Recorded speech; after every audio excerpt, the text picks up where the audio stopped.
Assalamualaikum warahmatullahi wabarakatuh. Kami dari kelompok 10 ingin mempresentasikan hasil diskusi kami dengan topik psikologi forensik. Sebelum pemaparan materi, alangkah baiknya saya akan memperkenalkan anggota kelompok saya terlebih dahulu, yaitu Nurul Adila Putri, Istiqomah Laila Nuri, dan Muhammad Rian Fardan. Pengertian atau definisi psikologi forensik menurut para ahli. Psikologi berasal dari bahasa Yunani, yaitu psyche, yang artinya adalah jiwa dan logos, ilmu yang mempelajari tentang jiwa. Forensik yaitu ilmu pengetahuan yang digunakan untuk membantu proses penegakan keadilan melalui proses penerapan ilmu atau sains. Forensik adalah sebagai aplikasi yang sangat beragam dari ilmu psikologi pada semua isu hukum atau sebagai aplikasi yang sempit dari psikologi klinis pada sistem hukum. Tujuan dan manfaat mempelajari ilmu psikologi forensik.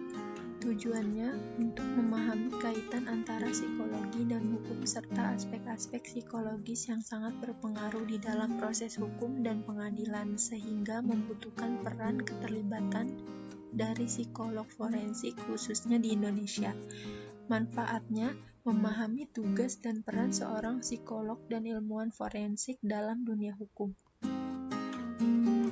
Fungsi psikologi forensik yaitu 1. Mengetahui kondisi kejiwaan pelaku tindak pidana. Melalui psikologi forensik, kondisi kejiwaan pelaku tindak pidana bisa diketahui lebih rinci. Ini adalah salah satu fungsi yang sangat membantu untuk mengetahui apakah pelaku mengalami gangguan kejiwaan atau tidak. 2. Membantu pendekatan psikis pada proses penyidikan.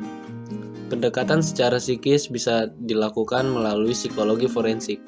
Nah, dari sini kita bisa melihat bagaimana pelaku tindak pidana yang tidak mau kooperatif dengan memberikan keterangan dengan cara berbelit. Kita bisa juga mempelajari mengenai ciri pendekatan dalam psikologi komunikasi.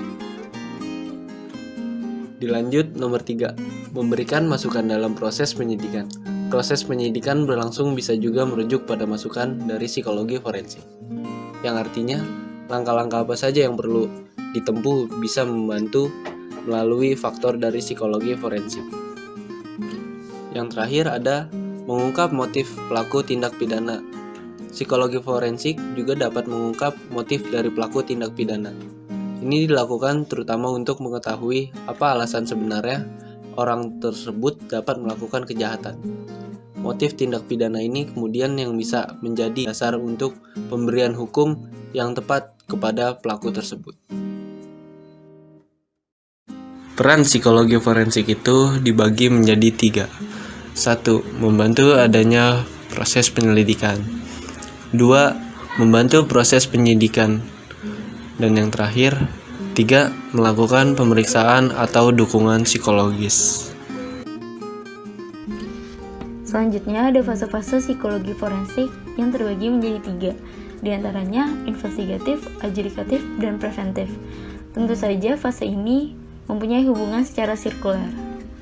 Fase investigatif merupakan fase untuk membantu investigasi penegakan hukum, otopsi psikologis, wawancara, dan identifikasi saksi mata.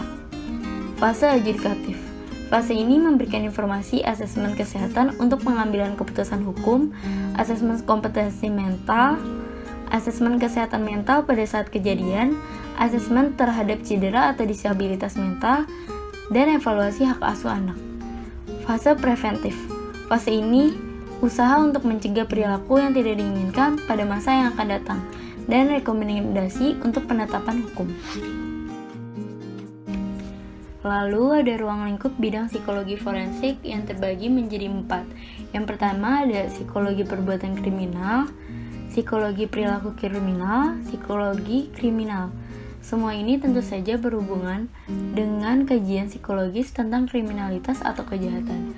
Yang kedua ada psikologi klinis forensik, psikologi koreksional, asesmen, dan penanganan atau rehabilitas perilaku yang tidak diinginkan secara sosial. Yang ketiga ada metode atau teknik yang digunakan oleh Badan Kepolisian, antara lain psikologi polisi, ilmu perilaku, dan psikologi penyelidikan. Dan yang terakhir, keempat, ada psikologi dan hukum, terutama difokuskan pada proses persidangan hukum dan sikap serta keyakinan partisipannya. Terakhir, ada bidang profesi psikologi forensik yang ada di kepolisian, di kejaksaan, di lembaga pemasyarakatan, ilmu psikologi forensik yang membantu penyusunan UU, penelitian dan kajian psikologi forensik, dan BAPAS atau Balai Pemasyarakatan.